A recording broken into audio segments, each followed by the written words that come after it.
গণভোটের লাভ লসের হিসাব। গণভোটে যদি না জিতে যায় তাহলে লাভ হলো এমপি মন্ত্রী যারা হবে তাদের, আর যদি হ্যাঁ জিতে যায় তাহলে লাভ হলো জনগণের।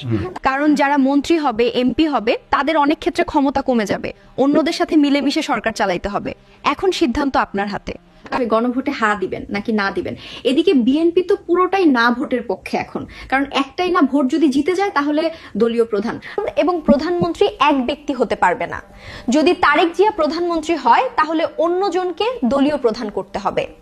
তাদের সবচেয়ে বড় সমস্যা হলো তারেকের দলে এমন একজনকে খুঁজে পাওয়া যাবে না যে তাকে বিশ্বাস করে দলীয় প্রধান দেয়া যায়।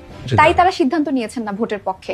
এদিকে বাংলাদেশ জামায়াত ইসলামী হ্যাঁ ভোটের পক্ষে, কারণ তারা ক্ষমতা লোভে রাজনীতি করে, এটি স্পষ্ট বোঝা যায়।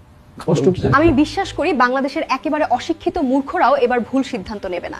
কারণ এবারের নির্বাচন জামাত বিএনপি শুধুমাত্র প্রতিদ্বন্দ্বিতা নয়, এবারের নির্বাচনে প্রতিদ্বন্দ্বিতা হচ্ছে রাজনৈতিক এমপি মন্ত্রীদের আধিপত্য বনাম জনগণের আধিপত্য।